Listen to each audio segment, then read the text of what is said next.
Il n'y a pas longtemps de cela, le nouveau Code de l'environnement qui succède à celui qui date d'il y a environ une vingtaine d'années. En 1996 plus exactement, un code qui fixait ou qui régissait la vie dans l'environnement. Ça, c'est pour parler de façon très profane. Ce soir, on a Dr Eugène Zagré, qui est le directeur des affaires juridiques et du contentieux au ministère de l'Environnement, du Développement durable et de la Transition écologique. Merci beaucoup d'être là, docteur. Merci beaucoup. Question toute bête. Qu'est-ce qui n'allait pas dans l'ancien code pour qu'on décide de changer, ou de l'adapter, ou de le relifter? Merci beaucoup. À l'entame de cette émission importante, je voudrais remercier, en tout cas, les autorités, en particulier le ministre de l'Environnement et du Développement durable, M. Assaouré Konan-Jacques, qui nous autorise à être sur ce plateau.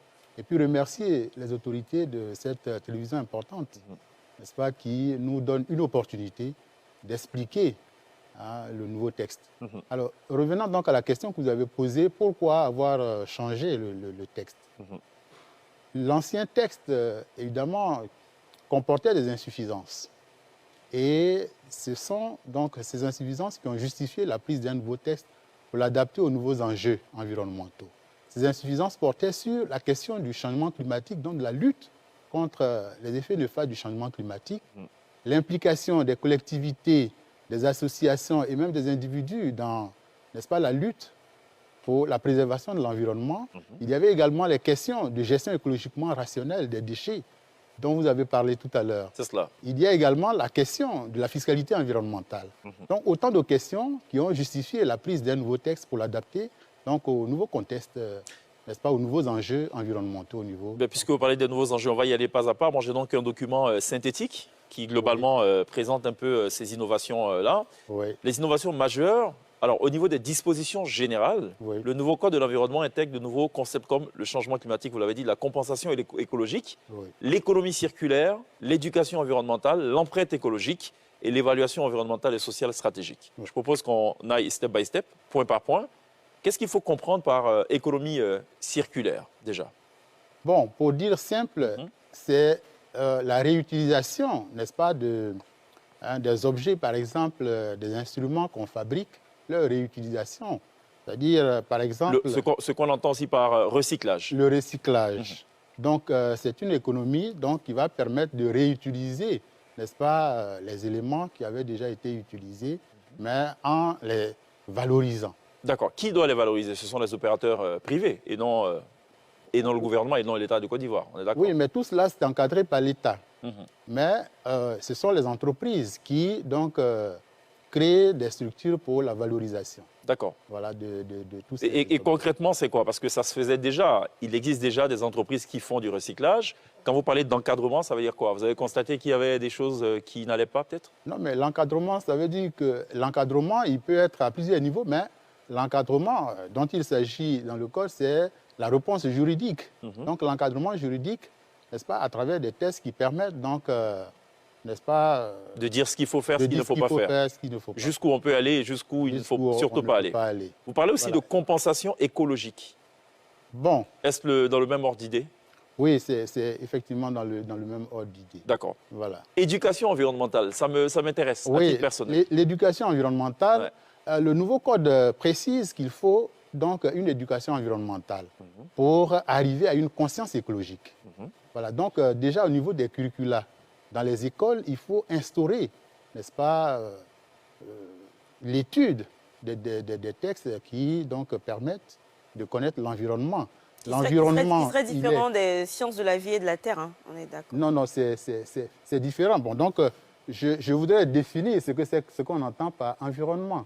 Donc l'environnement, il y a deux composantes. L'environnement humain, c'est le cadre de vie, l'aménagement du territoire et le cadre de vie. Et puis, il y a l'environnement naturel. Naturel, on a les matrices environnementales que sont l'eau, l'air, le sol, mais il y a également les questions de biodiversité. Donc, c'est toutes ces questions-là qu'il faut donc, enseigner à l'école dès le bas âge. Vous dites il faut, c'est une exigence légale? C'est une obligation. C'est une obligation. C'est une obligation, n'est-ce pas? Puisque c'est devenu un droit pour les populations. Il y a le droit à l'éducation, mais il y a également l'exigence que l'État a n'est-ce pas, d'enseigner, d'encadrer, de former, n'est-ce pas, les personnes sur ces questions environnementales. Sonia? Est-ce que dans ce texte de loi, vous mettez quand même la mention attention aux écoles? Parce que je me rappelle que quand on était plus jeune à l'école, pour prendre soin de notre cadre de vie, on nous obligeait à balayer l'école, à nettoyer, à faire ceci, alors que ce n'était pas forcément le boulot des étudiants, des élèves de le faire. Est-ce qu'il y a dans le texte de loi, il y a une clause pour ça? Oui, mais c'est ce que je disais tout à l'heure. Parce qu'il y a un aspect qui est consacré aux droits fondamentaux et aux obligations. Et c'est à ce niveau-là qu'on indique clairement qu'il faut une éducation dans ce sens-là. Mais en même temps, il y a la question de la coercition. C'est-à-dire que si vous ne respectez pas ces exigences, vous encourez des sanctions. Par exemple, si vous brûlez, par exemple, des pneus, du plastique à l'air libre, sans aller dans les structures qui sont agréées pour le faire, mais il y a donc des sanctions pour cela. Un citoyen qui constate ça, qui constate que tous les soirs dans le quartier, il y a quelqu'un qui brûle de l'herbe sèche ou des pneus, il faut faire quoi? Il faut informer l'administration, c'est-à-dire le ministère de l'Environnement. La police peut-être? Parce que si je pose la question à tous ceux qui sont présents ici, ils ne sauraient pas dire où est le siège, où sont les bureaux du ministère de l'Environnement. Tout le monde sait au moins qu'il y a un commissariat et un arrondissement pas loin. Oui, on peut le faire à la police, mais l'une des raisons pour lesquelles nous voulons, n'est-ce pas, mettre en place une police de l'environnement, c'est que ce sont des questions particulières qui nécessitent, n'est-ce pas, des connaissances spécifiques. Par exemple, si vous allez voir un policier, il est possible, je ne dis pas que c'est dans l'absolu, mais il est possible qu'il ne sache pas que poser cet acte-là, c'est grave, puisque lui, il est habitué à voir des gens... Mais il faudrait donc peut-être éduquer aussi notre police. Il faut, justement. Par ailleurs. Il faut l'éduquer, mais nous avons en chantier, n'est-ce pas, la mise en place d'une police de l'environnement, qui sera une police qui va connaître ces règles-là, qui va avoir ses capacités pour pouvoir Et une police qui va aller partout? Parce que des fois, on a l'impression qu'il y a des zones qui ne sont pas forcément accessibles, des zones qui sont exemptées de contrôle. À Abidjan, on a des villages, parce qu'on est quand même à Abidjan, j'ai l'impression qu'au niveau des villages, il n'y a pas vraiment de contrôle en fait à ce niveau-là. Qu'ils ont leur propre État dans la ville. Pardon. Non, dans l'absolu, l'État doit avoir un contrôle sur toutes les parcelles et donc sur tout le territoire. Donc, ça peut être des faiblesses, mais ce n'est pas systémique. C'est-à-dire, je veux dire que ce n'est pas l'objectif de l'État, mais il peut y avoir des situations où, effectivement, soit la police n'est pas suffisante en nombre pour aller dans ces quartiers-là pour faire ce travail. Alors, donc qui est-ce qu'il faut appeler? Est-ce qu'il y a un numéro vert pour joindre, par exemple, le ministère de l'Environnement quand on constate des choses qui vont à l'encontre de la préservation de l'environnement? Bon, je pense que c'est une idée que vous suggérez, que nous allons prendre en compte. Mais déjà, nous avons, le ministère est au plateau, à la tour A, au premier étage. Oui, mais celui qui constate ça à Nibilekrou, il vient jusqu'au plateau? Non, on a des directeurs régionaux dans les différentes régions. D'accord, très bien. C'est par ce système-là qu'il faut... Donc, qu'est-ce qu'on fait? Alors, la brigade environnementale, la brigade... Oui. Qu'est-ce qu'on fait? On doit faire un courrier et tout ça? Vous choisissez, aujourd'hui, on a plusieurs façons de communiquer avec l'administration. Ça peut être un courrier, ça peut être... on a un site au niveau de l'administration, on a les locaux qui sont connus au niveau des régions. Nous avons des démembrements comme toutes les autres administrations. Il faudrait peut-être songer à voir aussi, comme le fait par exemple Police Secours et bien d'autres plateformes, sur les réseaux sociaux, de façon à ce que des témoins oculaires de situations qui vont à l'encontre de la préservation de l'environnement et de la biodiversité puissent poster ne serait-ce que des photos ou des vidéos et comme ça vous réagissez tout de suite. Ça pourrait être aussi, je pense, une approche louable. Vous avez parlé de la brigade environnementale, ce n'est pas nouveau. Jusque-là, ça s'est fait peut-être à l'échelle communale, à l'échelle des villes et tout. Est-ce que là, c'est une initiative qui sera nationale? Si oui, combien de personnes vont composer cette brigade-là? Parce qu'il faut quand même qu'elle fasse peur aussi, cette brigade. Oui, mais je pense que effectivement, il y avait des polices sectorielles. Des polices sectorielles qui adressaient la question. Mais aujourd'hui, l'idée, effectivement, c'est de créer une institution plus robuste. D'accord, l'idée. Donc, pour l'instant, on est au stade d'idée. Rien n'a encore été implémenté. Non, si. C'est-à-dire que le but de cela, puisque la loi elle-même prévoit déjà, elle a déjà créé la police, il s'agit maintenant, n'est-ce pas, de trouver les attributions, l'organisation et le fonctionnement. Et je pense que le projet est déjà très avancé. Je pense que jusqu'à la fin de cette année, si tout se passe bien, normalement, cette police-là devrait être mise en place. On va feuilleter ensemble. D'accord. On va feuilleter ensemble les autres points importants, évidemment, de ce nouveau code de l'environnement. Oui. Marquons une pause. Ça vous donne le temps aussi de vous oxygéner. On parle environnement ce soir, spécifiquement le nouveau code de l'environnement avec Dr Eugène Zagré. Il est le directeur des affaires juridiques et du contentieux au ministère de l'Environnement, du développement durable et de la transition écologique. Donc on revient step by step sur ce code-là pour essayer d'en cerner tous les contours. Alors, vous dites qu'un accent, sinon une attention particulière sera mise sur la protection des montagnes et des mangroves. C'est intéressant ça. Oui. Vu leur rôle au niveau donc, du changement climatique, par exemple, les montagnes, c'est une des études ont été faites qui démontrent que leur présence a un impact sur la question du changement climatique. Les mangroves également, c'est-à-dire l'image que je donne, c'est que au niveau des fleuves, vous voyez bien aux abords des fleuves, il y a des arbustes qui sont là, c'est ça les mangroves. Les mangroves ont un rôle important dans la reproduction des poissons. D'accord. Voilà, donc ce sont des aspects extrêmement importants qui contribuent donc à la préservation de l'environnement. Vous avez vu que même au niveau de la Côte d'Ivoire, cette année, à une certaine période, le ministère des Affaires halieutiques, n'est-ce pas, interdit la pêche. C'est pour permettre, n'est-ce pas, à ces espèces-là de se reproduire. C'est cela. Donc tout cela participe de la régulation, n'est-ce pas, de l'environnement. Vous parlez de régulation, vous avez parlé de coercition, vous avez parlé, allez, on va dire, je faillis dire de réprimande, non.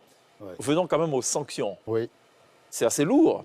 Alors, il y a les sanctions administratives qui sont prévues, avertissement, mise en demeure, suspension de l'activité, fermeture d'établissement. Oui. Il y a les sanctions pénales, donc des peines d'emprisonnement allant de 1 mois à 20 ans pour les infractions graves. Oui. Vous mettez quoi dans la liste des infractions graves, par exemple? Oui, dans les infractions graves, il faut voir tout ce qui concerne les pollutions à partir des produits chimiques, par exemple. On a ici l'exemple du Probo-Koala. C'est cela. Voilà, donc à partir de cet exemple-là, on voit bien que, et cela, c'est en adéquation avec la tendance au niveau international. Je l'ai à plusieurs reprises indiqué.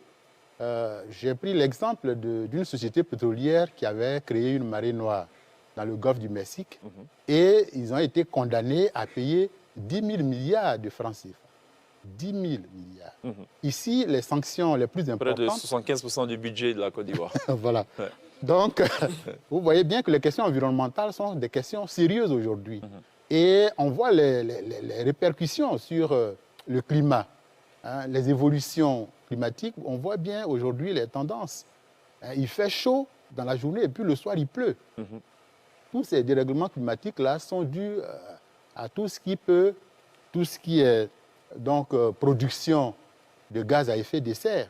Et ça, ce sont des études scientifiques qui démontrent que tout ce qui est gaz à effet de serre contribue à perturber donc, le climat, donc à avoir des effets sur le changement. À l'échelle de la Côte d'Ivoire, vous n'irez pas? Allez-y, terminez. Donc, je disais que c'est vrai qu'à première vue, les sanctions sont importantes, mais c'est dû essentiellement au fait que c'est une question fondamentale, puisqu'elle touche, n'est-ce pas, la vie des hommes. C'est vrai. Voilà, parce qu'aujourd'hui, on voit qu'il y a de nouvelles maladies qui naissent, le climat est perturbé, même cela peut entraîner, n'est-ce pas, une pauvreté à l'horizon 2030. Il y a des évaluations qui ont été faites qui montrent qu'en Côte d'Ivoire, plus de 1 630 000 personnes vont basculer dans la pauvreté si rien n'est fait. Donc, ce sont des questions parce qu'on aura moins de terres arables. Voilà. Et on sait que notre pays repose sur l'agriculture. Donc, l'économie repose sur l'agriculture. Donc, on est obligé de prendre des sanctions assez importantes, n'est-ce pas, conformément à nos engagements internationaux. D'accord. Voilà. Alors, c'est vrai que la Côte d'Ivoire n'ira pas jusqu'à 10 000 milliards d'amendes, mais j'ai vu quand même que le texte prévoit une amende pouvant atteindre 1 000 milliards de francs CFA avec des obligations d'indemnisation, d'indemnisation autant pour moi, et des coûts de mise en conformité. C'est ça. D'accord. Donc, effectivement, c'est vrai que la tendance au niveau international est beaucoup plus forte, mais nous sommes encore à une échelle où, n'est-ce pas, nous n'avons pas atteint ces chiffres-là. Donc, qu'est-ce que vous déplorez le plus dans la vie quotidienne, qu'est-ce que vous constatez qui, de votre point de vue, est un comportement qui est loin d'être un comportement citoyen et qui est un comportement même ennemi, d'ailleurs, de l'environnement? De votre propre observation, déjà, vous, en tant qu'individu. Bon, alors, les exigences, elles sont nombreuses. Mais par rapport, par exemple, aux entreprises, par rapport aux individus, voilà. Donc, je peux m'arrêter sur ces 2 points. Par rapport aux entreprises, c'est celles, par exemple, qui polluent. Pour s'installer en Côte d'Ivoire, il faut faire une évaluation environnementale pour voir si le projet, n'est-ce pas, est conforme aux exigences environnementales. Mais certaines entreprises ne procèdent pas, hein, ne font pas les évaluations environnementales, de sorte qu'elles s'installent et elles polluent. À partir de ce moment, elles mettent en danger la vie des personnes. Donc, on a besoin d'avoir, je veux dire, un comportement responsable. D'accord. Mais également au niveau des citoyens. Je l'ai indiqué tout à l'heure, à une échelle plus petite, on urine, c'est-à-dire dans des lieux publics. Hein, l'espace est bien nettoyé, mais bon, on urine là, on jette des ordures. Quelquefois, c'est même des véhicules d'un certain luxe. Quelquefois, les gens ils baissent les vitres. C'est cela. Et puis ils jettent des ordures. C'est cela. Voilà. Donc, ça a toujours existé. Pourquoi ça va s'arrêter maintenant? Oui, mais c'est par la sensibilisation, par l'éducation, n'est-ce pas, qu'on peut y arriver. Ailleurs, d'autres pays l'ont réussi, donc ici, on peut le faire. Parce qu'au niveau des politiques, il y a au moins deux options. Il y a la contrainte, donc ça veut dire que celui qui ne respecte pas, il sera sanctionné. Mais il y a également l'éducation, la sensibilisation, il y a l'incitation. Et le Code prévoit des mesures incitatives pour les entreprises qui respectent l'environnement. C'est cela. Voilà. Et pénalise donc les entreprises qui ne respectent pas. Cette année, je crois qu'au niveau du ministère, le ministre a organisé, n'est-ce pas, un prix pour, en tout cas, récompenser ceux qui respectent, n'est-ce pas, les mesures environnementales. Mais j'ai l'impression que ceux qui ne respectent pas sont beaucoup plus nombreux, sont peut-être 1000 fois plus nombreux que ceux qui respectent. Voilà. Je vais lire quand même ce passage important dans le préambule, le texte qui présente donc le contexte de ce nouveau code environnemental. Vous dites, et je cite, « Après plus de 2 décennies d'existence, il a été observé avec une certaine inquiétude que la loi numéro 96-766, promulguée le 3 octobre 1996 et portant sur le code de l'environnement, ne répondait plus de manière adéquate aux défis actuels liés aux enjeux environnementaux. » On parle d'une certaine inquiétude. Si ça n'a pas marché pendant 2 décennies, pourquoi ça va marcher fondamentalement cette fois alors que vous utilisez les mêmes armes, les armes de la sensibilisation? Parce que plusieurs ministres se sont succédés, ont utilisé d'abord l'arme de la sensibilisation, ensuite de la coercition. Les résultats sont quasiment les mêmes. Pourquoi ça va changer cette fois? Vous avez bon espoir? Pourquoi? Oui, nous avons bon espoir parce que nous pensons que les citoyens évoluent, les populations évoluent. Et nous pensons qu'on ne peut pas être défaitiste, on ne peut pas être pessimiste. Et donc, nous avons espoir que, n'est-ce pas, les populations vont respecter ces nouveaux textes-là. J'avais posé la même question à la ministre Anne-Désirée Oloto. Elle m'avait dit, oui, non, vous savez, les Ivoiriens vont comprendre, il faut sensibiliser et tout. Bon, ça n'a pas changé. Si, mais je pense qu'il faut insister. Est-ce qu'il ne faut pas la chicote à un moment? Vous ne pensez pas? Non. Non, je pense que... C'est une image. Quand je parle de chicote, est-ce que vous ne pensez pas qu'à un moment, il faut qu'on passe de la parole, de la sensibilisation, à des choses beaucoup plus sévères? Oui, mais c'est ce que nous avons dit tout à l'heure. Ça dit faire fermer une entreprise et on médiatise, on dit cette entreprise vient d'être fermée, elle doit payer 50 milliards d'amende, par exemple. Ça va peut-être amener les autres à réfléchir, non? Oui, mais tout cela est prévu effectivement par le texte. C'est-à-dire que le ministre, il a même déjà pris, en tout cas, des dispositions pour fermer les entreprises. Nous avions fait une mission dans la zone de Guitry-Divo pour fermer des huileries, n'est-ce pas, qui polluaient. Maintenant, le code dit qu'il peut également publier les décisions qu'il prend. C'est cela. Donc, il y a des mesures, des sanctions administratives, mais il y a également des sanctions pénales. Donc, vous voulez mon avis? Je pense qu'il faudrait les publier. D'accord. Sinon, on a l'impression que rien n'est fait, alors qu'à la vérité, il y a des choses qui sont faites. Il y a beaucoup de choses qui sont faites. Je vous demanderai tout banalement, qu'est-ce que vous pensez qu'on n'a pas dit et qui est important dans ce code de l'environnement, que tous devraient savoir? Et puis, on finira tout ceci en musique avec un duo qui nous visite pour la première fois sur la scène de la télé d'ici. Ce sera dans quelques instants. D'accord. À tout de suite. dernier virage de cette télévision consacrée en grande partie à l'environnement, au code de l'environnement. On en parle avec Dr Eugène Zagri, il est le directeur des affaires juridiques et du contentieux au ministère de l'Environnement, du développement durable et de la transition écologique. Qu'est-ce qu'on devrait globalement retenir de ce nouveau code? Merci.